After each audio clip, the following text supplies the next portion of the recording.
Boa tarde, caros alunos. A gente vai fazer hoje aqui a nossa primeira aula de processo civil. O tópico da aula de hoje é recurso de apelação, o mais importante dos, né? A gente já vinha conversando em aulas anteriores um pouco sobre ele.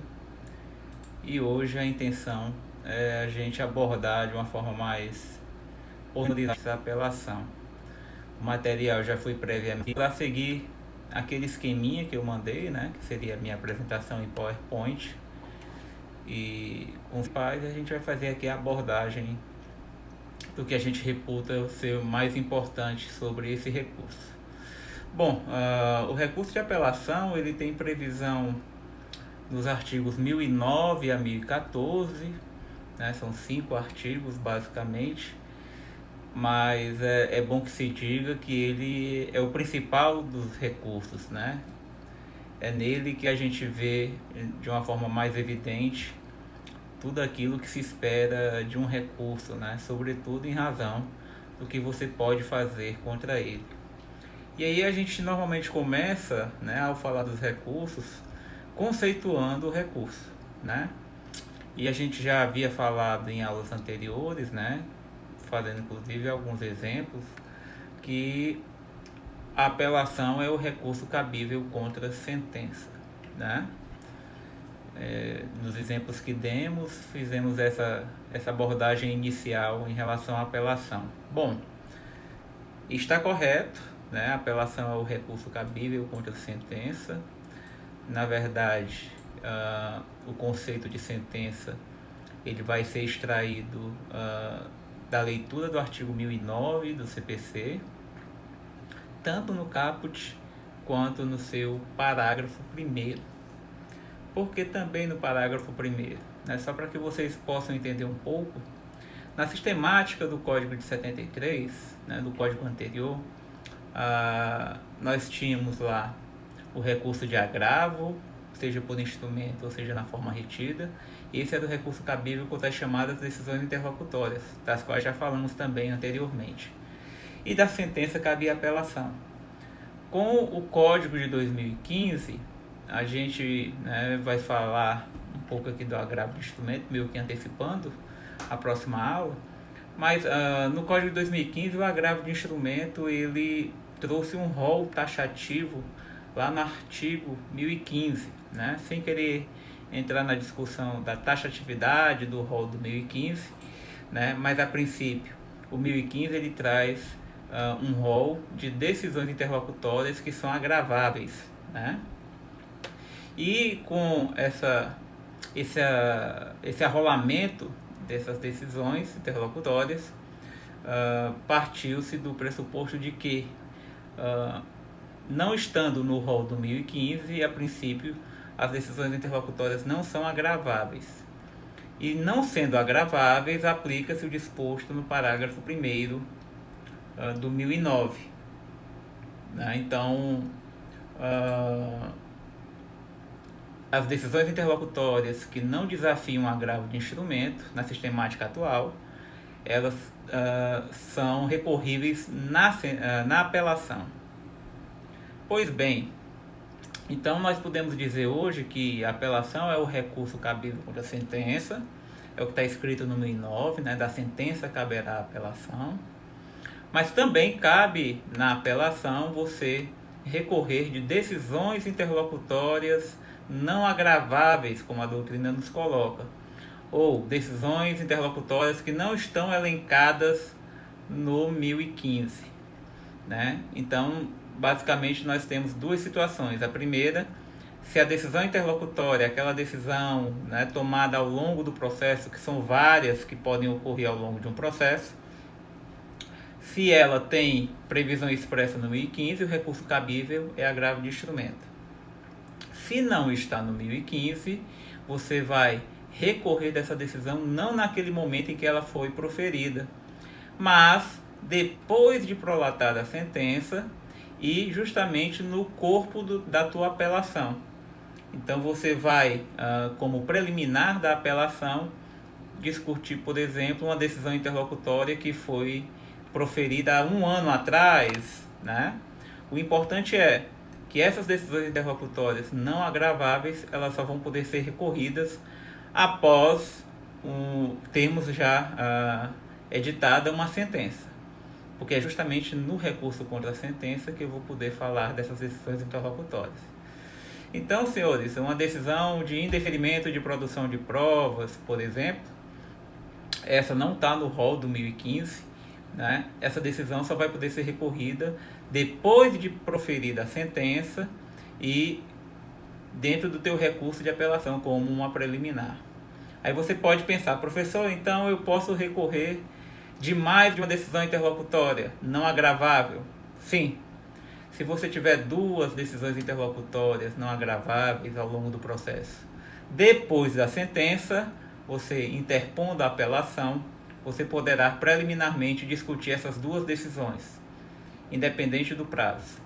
De novo, não vou poder recorrer naquele momento dessa decisão interlocutória não agravável, só depois de prolatada uma sentença e depois de interposto a apelação. Então, essas decisões interlocutórias vão poder ser recorridas na apelação. Então, se a gente for fazer o cotejo do artigo 1009 no seu caput e no parágrafo 1º, né, caberá apelação no que diz respeito à sentença. Você pode, né, questionar o que foi decidido na sentença, bem como as questões resolvidas na fase de conhecimento, né, sobre as quais não cabe agravo de instrumento. E você vai fazer isso como uma preliminar da tua apelação, certo? Então essa análise conjunta do 1009 caput com o parágrafo 1º vai te dar a dimensão do recurso de apelação, certo? Bom, legitimidade para interposição do recurso de apelação, a gente já falou em algumas oportunidades, é a parte sucumbente, em regra, né? Terceiro prejudicado e o Ministério Público. Bom, é até interessante, né? E enquanto estamos aqui no momento é bom fazer esse ponto. Uma dúvida que alguns podem ter, né?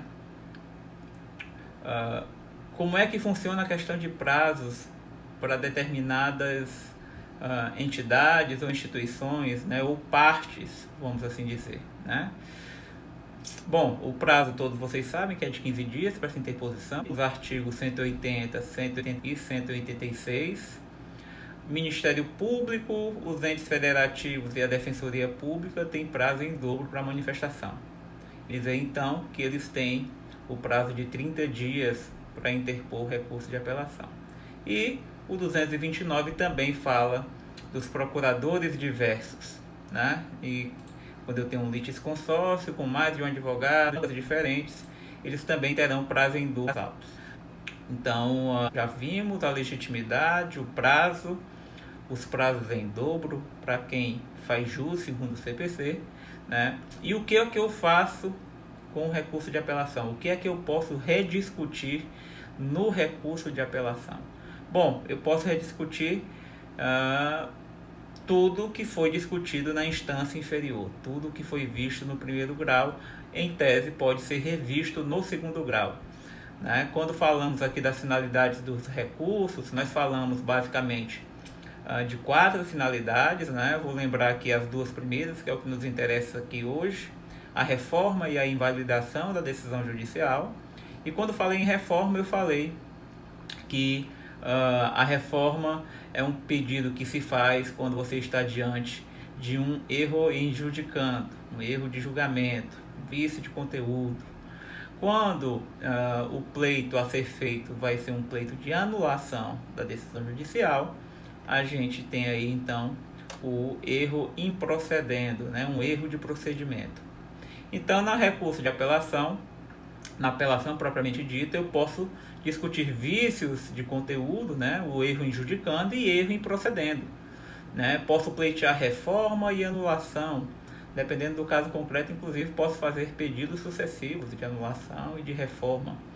A devolutividade na apelação, ela é uma devolutividade ampla, né? Então, eu vou ter condições de trabalhar questões de fato e questões de direito controvertidas e debatidas ao longo do processo, certo? Bom,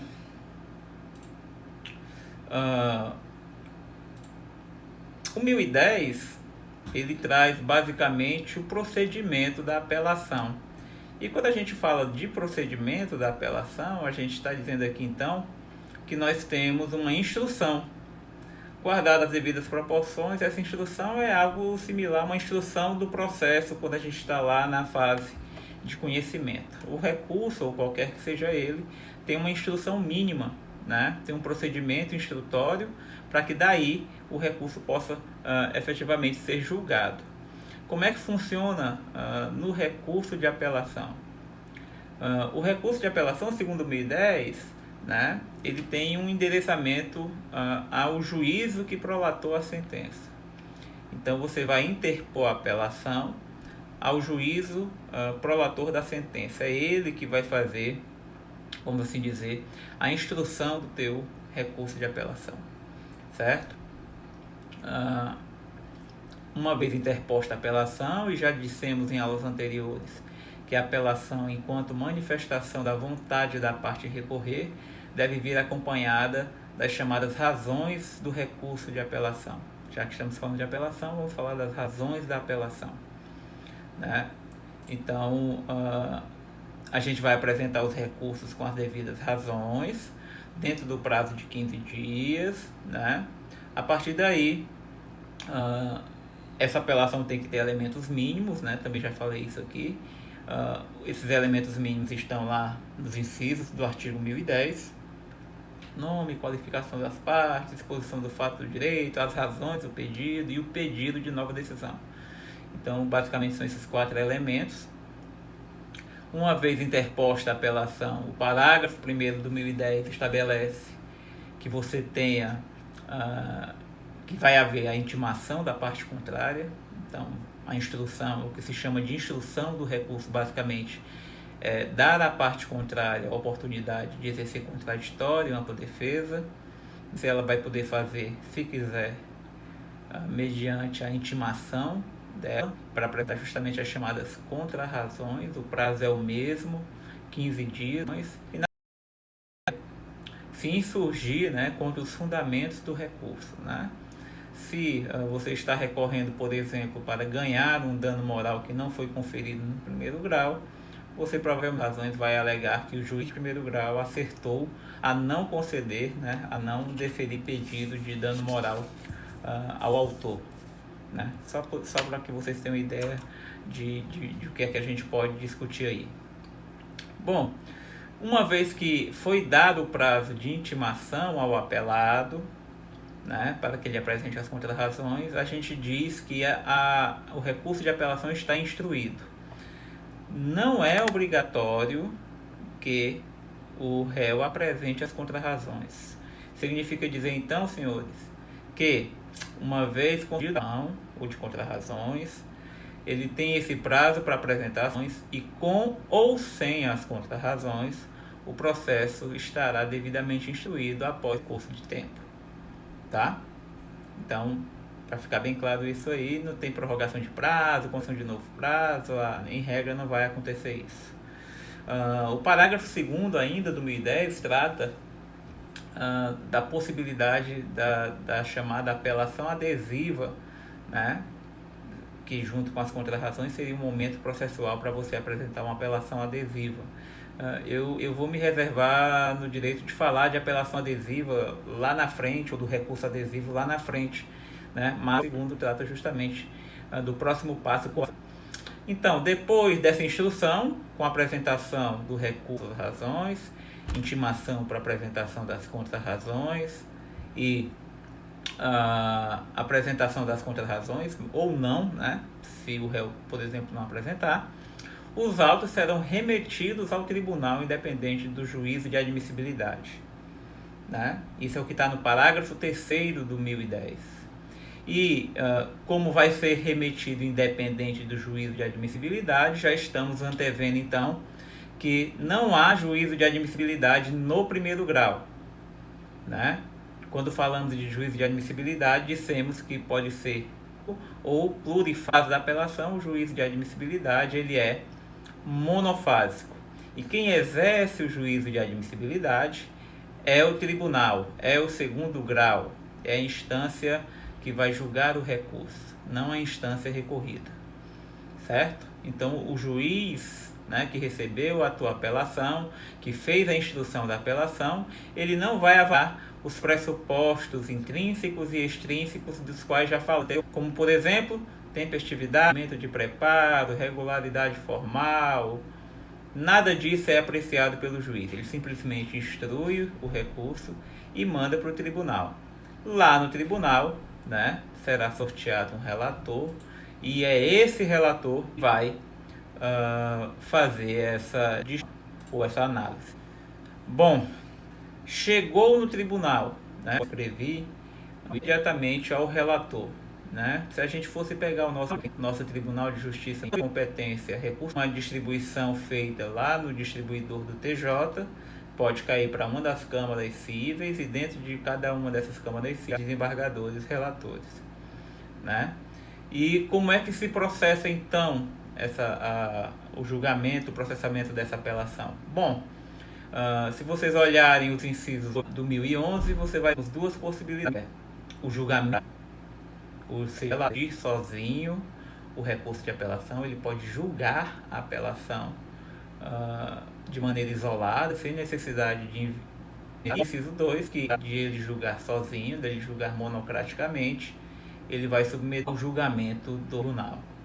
Né? Vai submeter ao colegiado, vai fazer o famoso relatório, o voto, né? Vai haver uma publicação, isso vai para a sessão, e na sessão ele faz lá o julgamento em colegiado, né? Que pode, né? Beleza.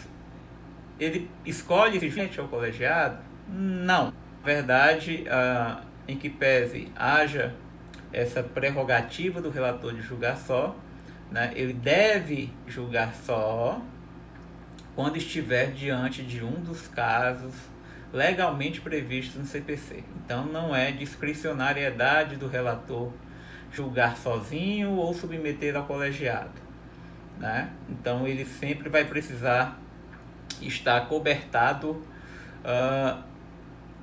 das hipóteses legalmente previstas. Que hipóteses são essas? Se vocês olharem no 1011, inciso 1, vocês vão ver que incumbe ao relator decidir monocraticamente apenas nas hipóteses do artigo 932, 3 a 5. São os incisos 3 a 5. Somente então, senhores, nessas três hipóteses é que poderá haver a decisão monocrática pelo relator, certo?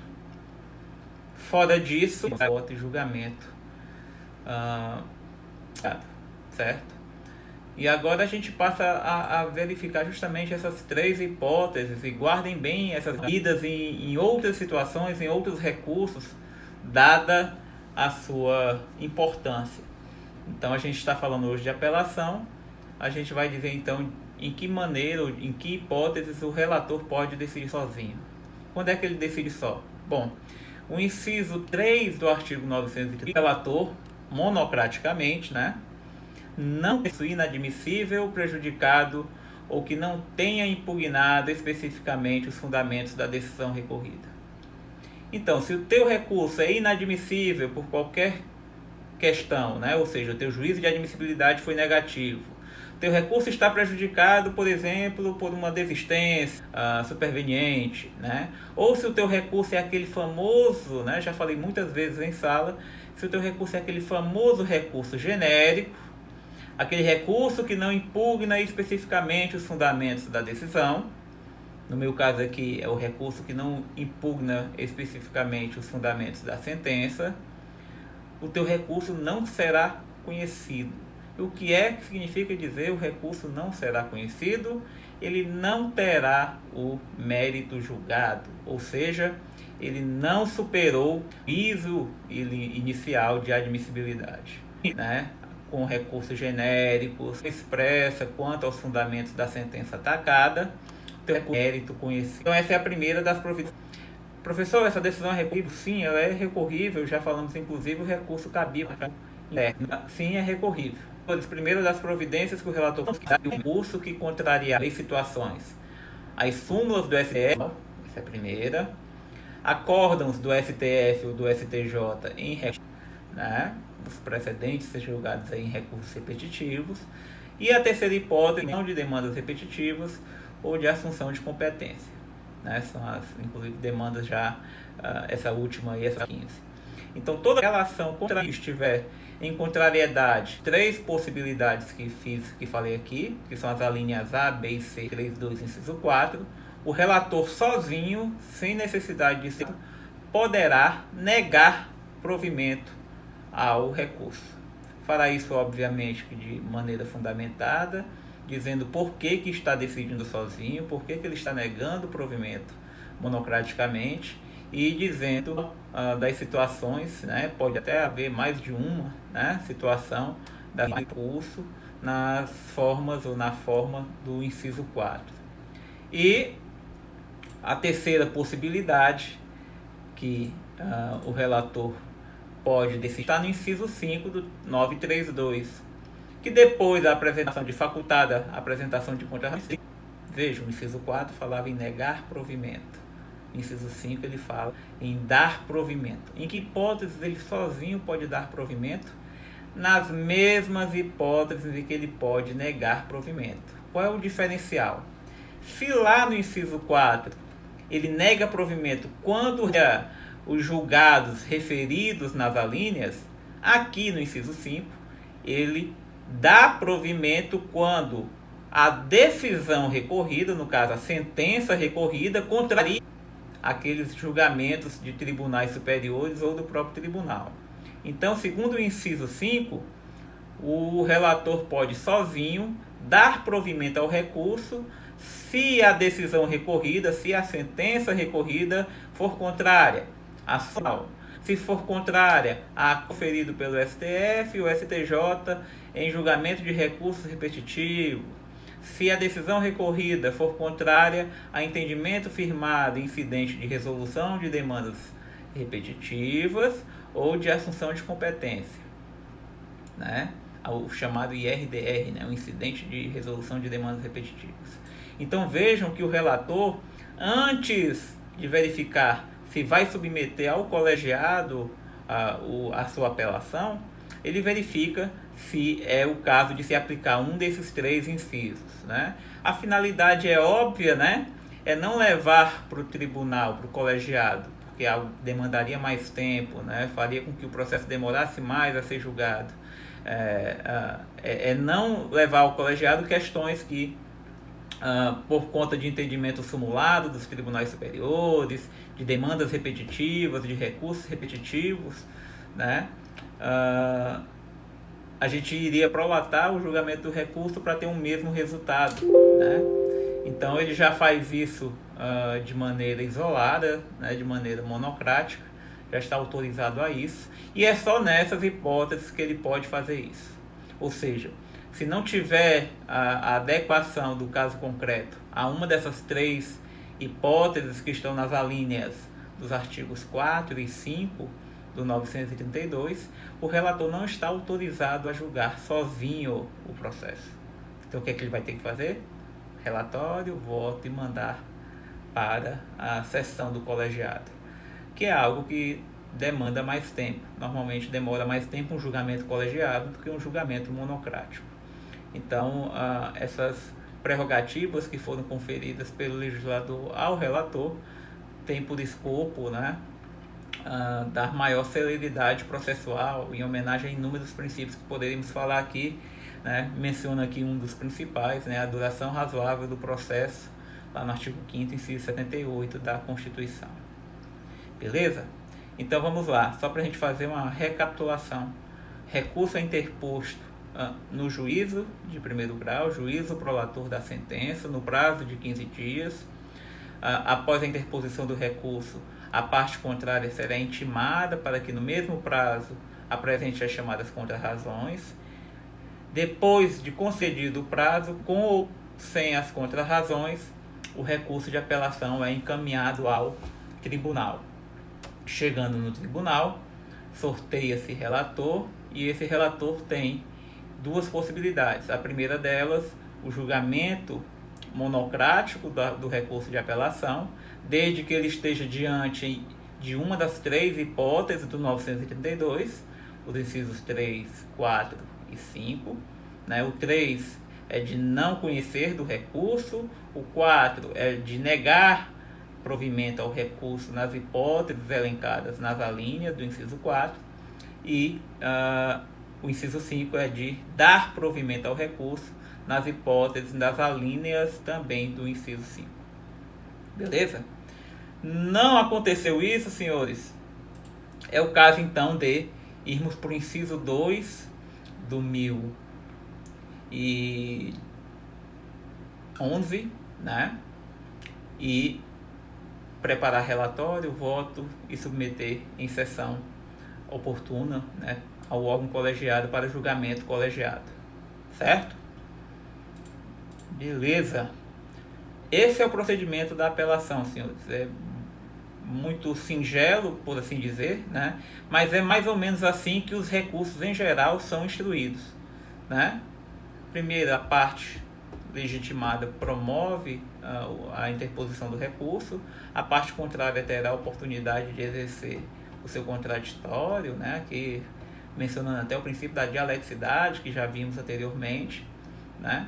E depois vai ser feito a admissibilidade e juízo de mérito, né? O juízo de admissibilidade e o juízo de mérito. No caso da apelação, o juízo de admissibilidade feito no segundo grau. Pois bem, senhores, o que dizer então, além da questão do processamento da apelação, o que é que temos para falar de importante na apelação, além do próprio procedimento? Senhores, vamos falar de efeitos então da apelação. A gente já estudou aqui os vários efeitos quando falamos da teoria geral dos recursos, né?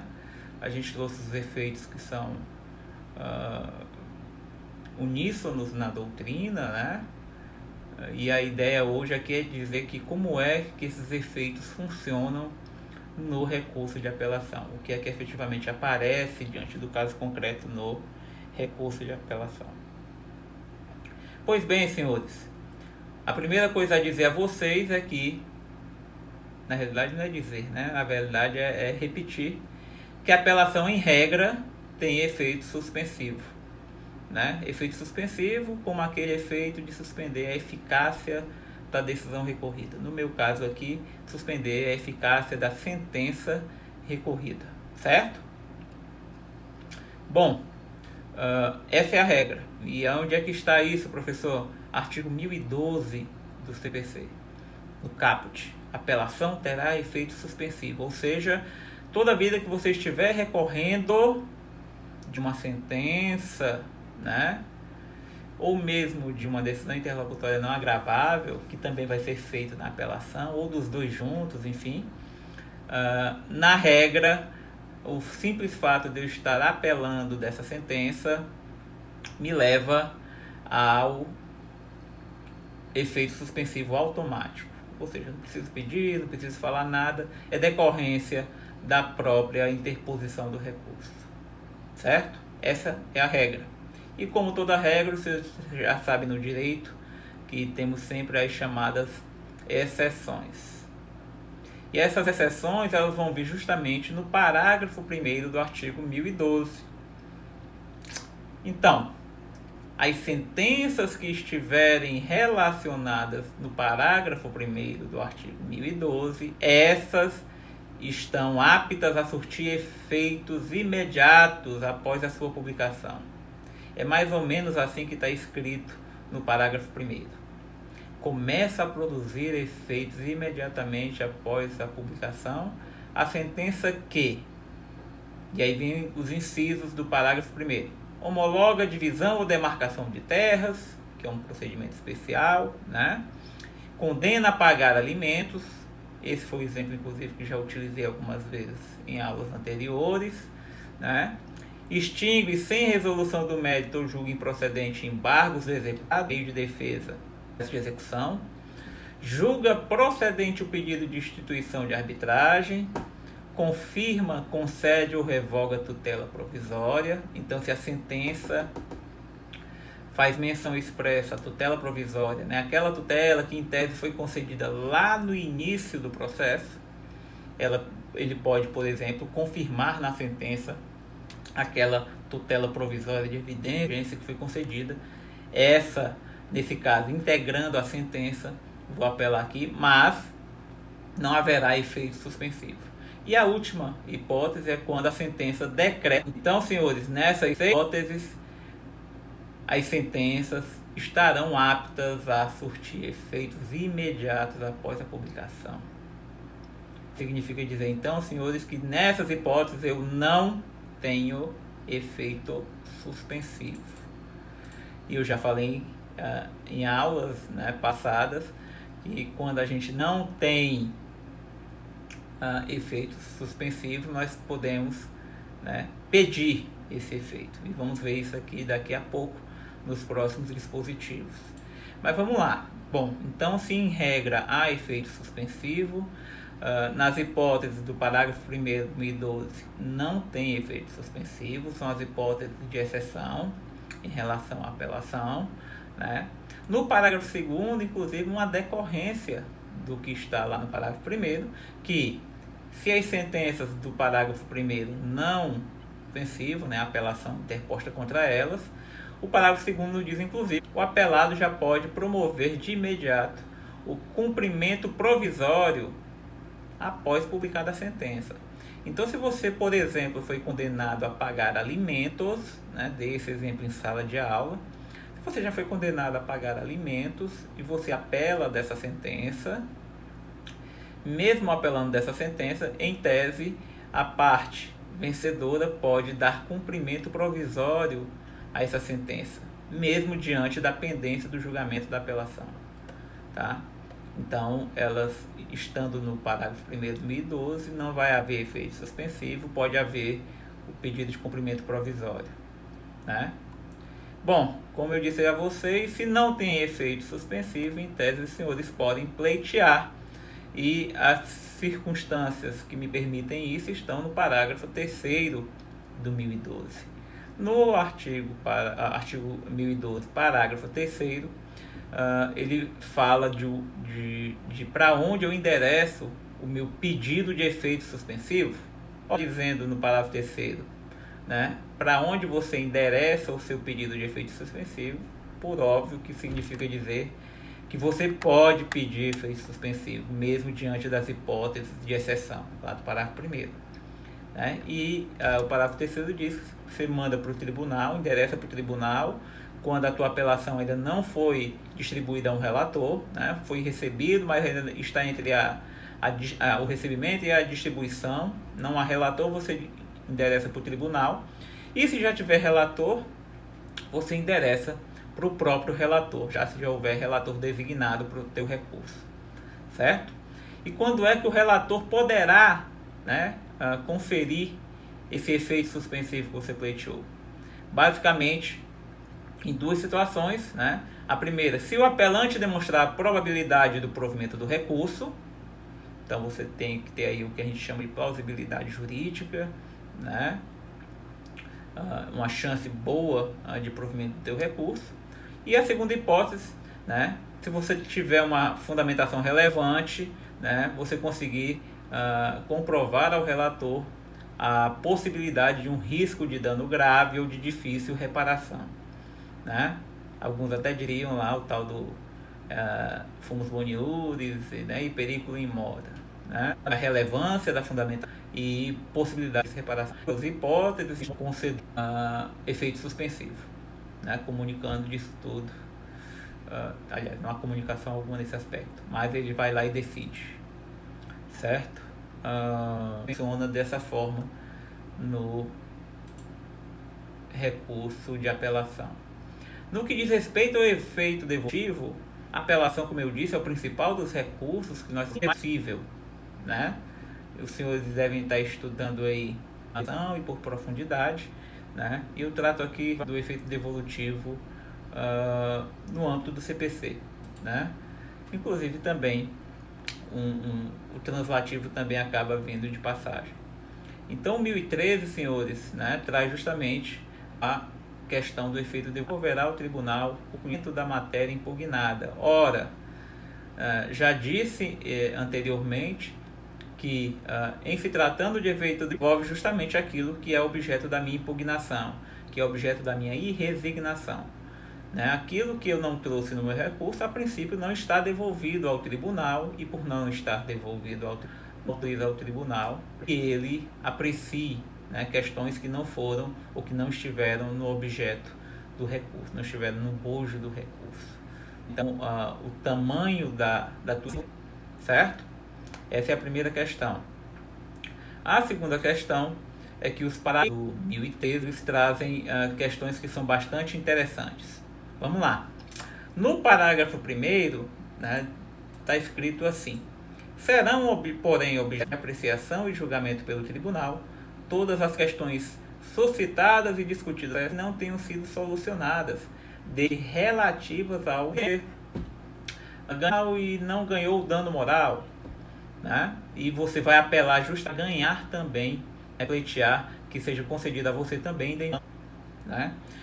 Se por acaso alguma questão controvertida relativa ao dano moral, ainda que não tenha sido decidida, uma tese de prescrição, né? Alguma questão é apreciada. Se deixou de ser apreciada, até vimos anteriormente, a gente poderia até, se fosse o caso, tentar sanar a omissão no próprio juízo de primeiro grau. Mas, em não havendo a oposição de embargo de declaração, né, você pode rediscutir a questão da indenização por dano moral no tribunal, né, e todas as questões vinculadas ao dano moral que foram debatidas em primeiro grau ficam automaticamente devolvidas, né? O efeito translativo explica, inclusive, né, essa devolução automática de todas essas questões, mesmo que não tenham sido enfrentadas na instância inferior, certo? O único requisito é que tem que ser relativo ao capítulo impugnado. E a segunda disposição, que está no parágrafo 2º, que ele fala o seguinte: se o pedido ou a defesa tiver mais de um fundamento e o juiz acolher apenas um deles, a apelação devolverá ao tribunal conhecimento das demais. Todos vocês sabem, né, porque já estudaram o procedimento comum, né, que lá na minha petição inicial, basicamente eu trago fatos, fundamentos e pedido. E todos aqui também já sabem que eu posso ter um pedido e esse pedido estar calcado em vários fundamentos, né? Qual seria o fundamento, por exemplo, para que eu pleiteasse uma indenização por dano moral? Poderiam ser vários, né? A lesão à minha honra, a culpa dele em agir de maneira ilícita. Então você vai trazer uma série de fundamentos que justificam o seu pedido de dano moral, né? Vamos imaginar então o seguinte exemplo: eu estou pleiteando um dano material por conta de um acidente de trânsito e eu aleguei, né, culpa exclusiva do réu, né, inexistência de ação ou omissão da parte autora para o acidente, né, que a pessoa dirigiu embriagada, né, vários fundamentos para isso.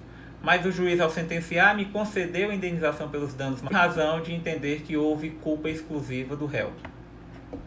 Ele apreciou por esse fundamento, nem olhou os demais fundamentos, né?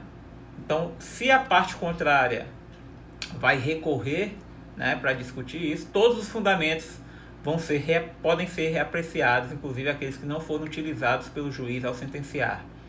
Então, o tribunal, quando recebe a apelação desse cara que não quer pagar esses danos materiais, né, ele provavelmente vai fundamentar na justiça, foi culpa exclusiva dele, né, no acidente de trânsito. Os demais fundamentos que eu trouxe na minha inicial, que foram objeto da controvérsia, para justificar essa indenização, também podem ser e devem ser apreciados pelo tribunal.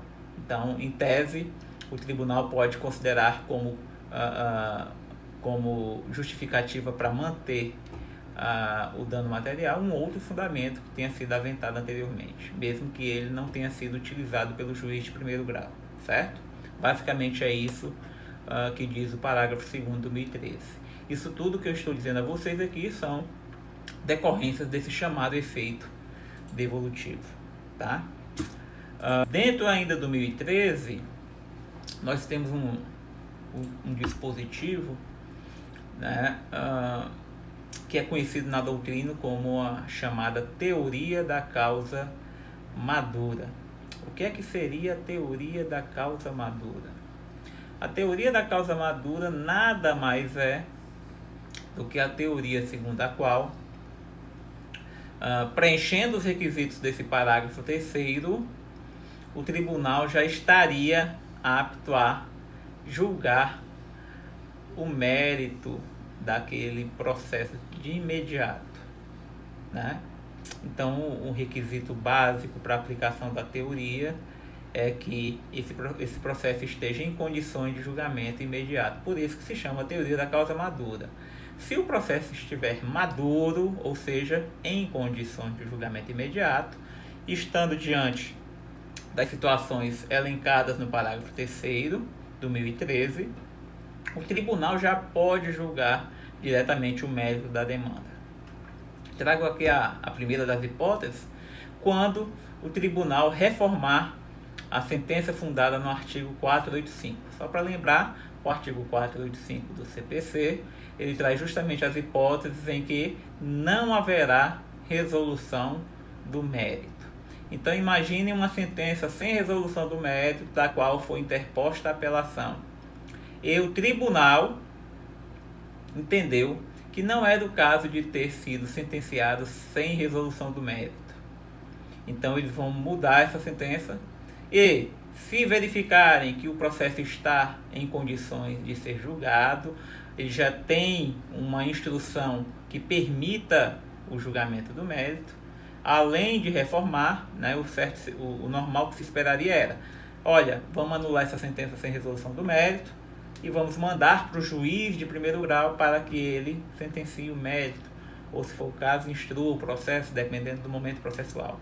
Mas se fosse para devolver para o juiz sentenciar, segundo o parágrafo 3º, o tribunal já poderia decidir o mérito de imediato, né? Essa é a teoria da causa madura.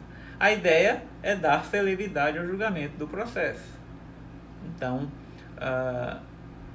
seria muito mais demorado você esperar que o tribunal entendesse que não é o caso de extinguir sem resolução do mérito, devolver para o juiz de primeiro grau, para que aí só eles pudessem sentenciar. Ia demorar muito mais. Então, eles já podem fazer tudo isso lá em cima, lá no tribunal, né, em que pese para alguns seja uma supressão de instância, certo? A outra hipótese está no inciso 2 do parágrafo 3º, que é quando se decreta nulidade de sentença por não ser ela congruente com os limites do pedido ou da causa de pedir, né? A sentença extra e ultra petita, né? Basicamente, se o juiz, se o tribunal, no caso, julgando a sua apelação, declarar a nulidade dessa sentença por expandir e não estarem congruentes com os limites do pedido, eles já poderiam ali decidir o mérito dentro dos limites, tá? Então seria essa outra possibilidade. E de novo, pessoal, cada uma dessas hipóteses que eu estou me referindo aqui, né, parte da premissa de que o processo está em condições de ser julgado. Se precisar, se necessitar de uma instrução processual, de seguir com o processo para que outros atos sejam praticados, ele não está apto a ser decidido naquele momento, não se aplica o parágrafo 3º, tá? Terceira hipótese é quando o tribunal constatar a omissão de exame de um dos pedidos, ele já pode julgar. Se o juiz foi omisso no julgamento de um dos pedidos, na apelação interna eles já podem julgar. E a quarta hipótese, quando decretar a nulidade de sentença por falta de fundamentação, né? Se anular a sentença, já falamos dessa hipótese, inclusive, artigo 93, inciso 9 da Constituição Federal, né? Sentença sem fundamentação, ela me leva justamente a necessidade de uma nova sentença, né? Se a causa estiver em condições de ser julgada, o tribunal já pode fazer de plano, certo? O parágrafo 4º trata de uma outra hipótese também, que se aplica à teoria da causa madura, né? Quando a sentença que reconheça decadência ou prescrição seja reformada, Ou seja, o juiz resolveu o mérito aplicando a decadência ou aplicando a prescrição. E no recurso de apelação, o tribunal entendeu que não é do caso de prescrição ou de decadência. O tribunal pode ir lá julgar o mérito, examinando as demais questões. Então, se o tribunal no teu recurso afastar a prescrição ou a decadência, né, ele pode julgar as demais questões meritórias sem problema algum. Tá? Se foi por isso que o processo foi sentenciado, foi nessas hipóteses de prescrição ou decadência. Tá?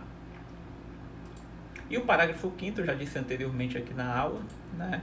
Se a sentença ela fala expressamente, né, sobre confirmação, revogação da tutela provisória, eu vou impugnar na apelação, certo?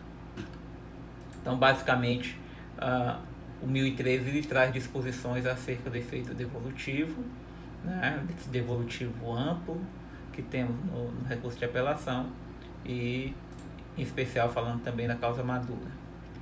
Outros efeitos também se operam, né? Até falei agora do 1013, parágrafo 1º, o efeito translativo, aquela devolução das questões de ordem pública e nas questões de ordem pública,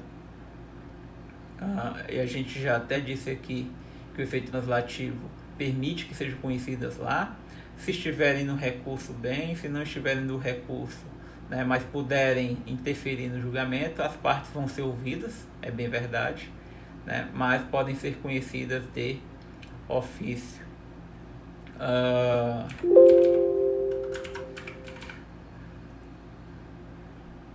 O efeito substitutivo também é próprio do recurso de apelação. E o efeito substitutivo, já falamos em sala também, né? Faço remissão a vocês ao artigo 1008, está referido inclusive no meu material, né? Que só vai se operar só quando o recurso for julgado no mérito, né? E se houver uma reforma aí no caso do erro injudicando, né? Para julgar um erro de julgamento, eu vou ter uma reforma e havendo a reforma vai haver a substituição, tá?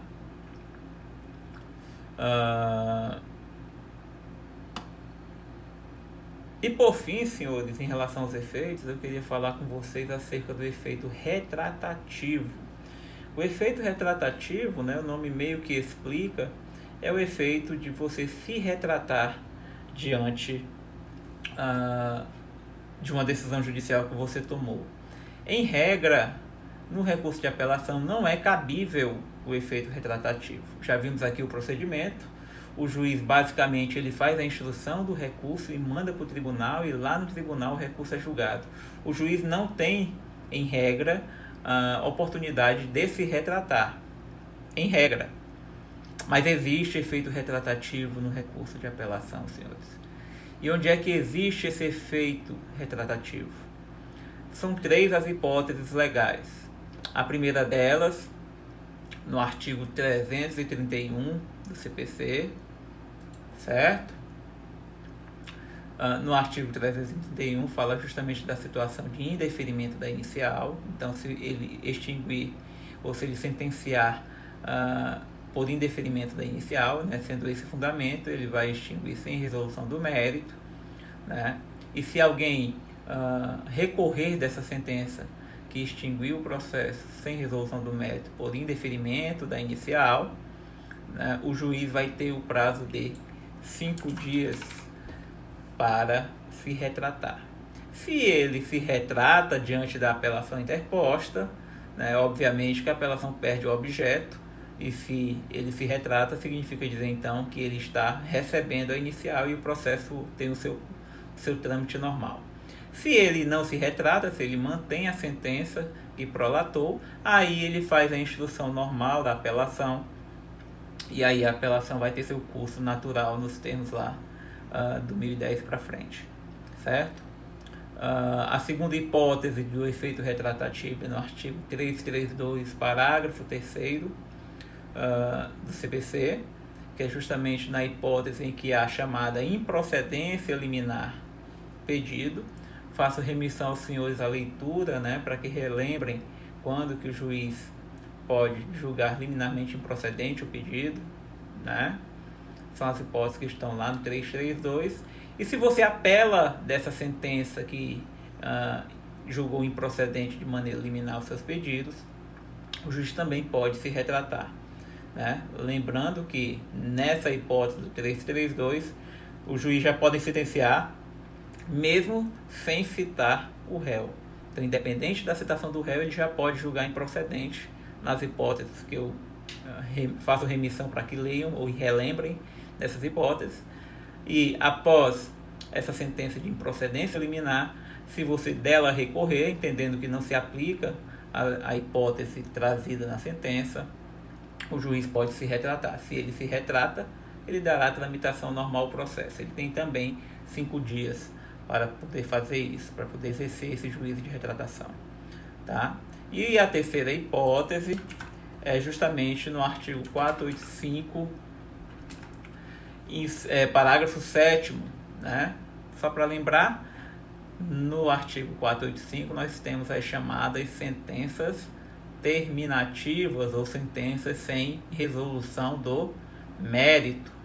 Nessas sentenças, senhores, né, em que não há resolução do mérito, na hipótese de interposição de recurso de apelação, o juiz tem 5 dias para se retratar. Então, toda vida que o juiz sentencia sem resolver o mérito, independente da situação, da hipótese do 485 que ele utilize, ele pode estar indeferindo a petição inicial, o processo ficar parado, homologada a existência da ação, enfim, qualquer das hipóteses do 485, o parágrafo 7º me diz que, se você dela apelar, o juiz terá 5 dias para se retratar, né? E aí, se ele se retrata, o processo tem curso normal. Se ele não se retrata, a apelação segue a tramitação normal, certo?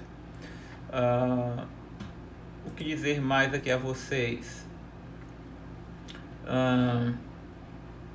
As disposições do artigo 1007 do CPC se aplicam aqui. Significa dizer aqui que no artigo 1007 é justamente quando se fala do preparo, né? Você tem que, no ato da interposição do recurso, comprovar o recolhimento do preparo. E o preparo nada mais é do que os emolumentos, né, pelo manejo do recurso, né, as custas recursais, como alguns chamam, né? E você precisa fazer esse recolhimento, a não ser que você seja beneficiário aí da gratuidade judiciária, ou seja legitimado com a isenção dessas custas, né? Ministério Público, os entes federativos, né? Fazenda Pública e a Defensoria. Mas, em não sendo o caso, senhores, o recolhimento ele deve ser comprovado junto, né? Sob pena de deserção, certo? Professor, como é que a gente faz esse recolhimento? Os tribunais, em regra, já têm nos seus sites, né, onde você vai fazer o protocolo, em se tratando de petição eletrônica, você já tem lá os links em que você já faz o cálculo e ele já gera, inclusive, a guia de recolhimento. Então, você preenche os dados básicos do processo, ele vai gerar essa guia de recolhimento para fazer o pagamento. Se vocês, por algum motivo, recolherem a menos, né, valor abaixo daquele que seria o correto para a interposição do recurso, né, vocês vão ter a possibilidade de complementar isso no prazo de 5 dias, tá? Mediante intimação.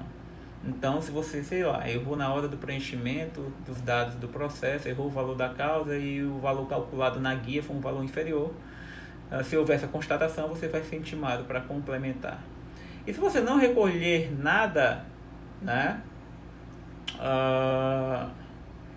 você ainda assim vai ter a oportunidade de sanar o vício, né? De que forma? Você vai ser intimado na pessoa do seu advogado, para recolher o valor em dobro, sob pena de deserção, tá? Então, para que a deserção reste configurada no recurso de apelação, né, se você recolheu a menos, você vai ser chamado para complementar. Se você não recolheu, você vai ser chamado para pagar em dobro. E aí, só se você não cumprir as providências, seja para recolher, se você não recolheu nenhum tostão, seja para complementar, se você recolheu parte do preparo, só se você não atender esse chamamento é que teu recurso vai ter a deserção reconhecida. E com a deserção reconhecida, senhores, o teu processo, né, carece de um dos requisitos de admissibilidade. Significa dizer, então, que ele não será reconhecido. Certo? E o parágrafo 6º do 1007 coloca uma única possibilidade, né, de que o juiz pode relevar a deserção, que é justamente no caso de força maior. Né? Anotem aí o artigo 223, parágrafo 1º, ele define bem o que seria essa força maior, né? Aquele evento alheio à vontade da parte que impediu a prática do ato ou por seu mandatário. Então, somente diante do caso concreto, se o juiz entender que houve, de fato, a configuração da chamada força maior, naquela situação específica, ele poderia relevar a decisão, ou a decisão de deserção. Né? E essa decisão, inclusive, ela é irrecorrível. Certo? Então, senhores, a gente hoje passeou pelo recurso de apelação, né? Pelo conceito, legitimidade, prazo, os vícios que podem ser suscitados por ele, né? Falamos aqui do procedimento do 1010 até o 1012, né? As providências em que o recurso pode ser julgado monocraticamente, né? As circunstâncias em que, não sendo o caso de julgar monocraticamente, vai para colegiado, né? Os efeitos dos recursos, né, a partir do 1012, do suspensivo, das hipóteses de exceção, né, e do pedido. Vimos também o efeito devolutivo lá no 1013, né, juntamente ali também com até o efeito translativo. A teoria da causa madura, do parágrafo 3º do 1013, efeito translativo, efeito substitutivo, efeito retratativo, né? E a questão da deserção, né? Os dispositivos referentes à deserção que estão lá no artigo 1007. Então a gente consegue fechar essa nossa primeira aula. Espero que tenha ficado claro, é a nossa primeira experiência com essas aulas virtuais. Espero que a gente tenha atendido a tudo. Era o que normalmente eu falaria em sala de aula com vocês, né? Eu acho que não deixei nada de fora. Vocês precisam agora, com base na aula e no esqueminha que dei a vocês, né, aprofundar esses estudos. As dúvidas vocês podem encaminhar para a gente lá no grupo, lá no Google Classroom, tá? A gente vai procurar ao longo da semana tirar essas dúvidas de vocês, tá? Então, eu vou deixar vocês aí até quarta-feira, né? A partir de hoje, né? Até quarta-feira, para fazerem a visualização, anotarem as dúvidas que vocês forem tendo ao longo da aula, que vocês estiverem assistindo. E podem mandar no Google Classroom, que a gente vai procurar fazer a resposta, trazer as respostas a vocês, tá? Espero que todo mundo esteja bem nas suas casas. Desejo a vocês aí uma boa semana e a gente está à disposição de vocês, tá, pessoal? Um grande abraço e fiquem todos com Deus. Até a próxima aula.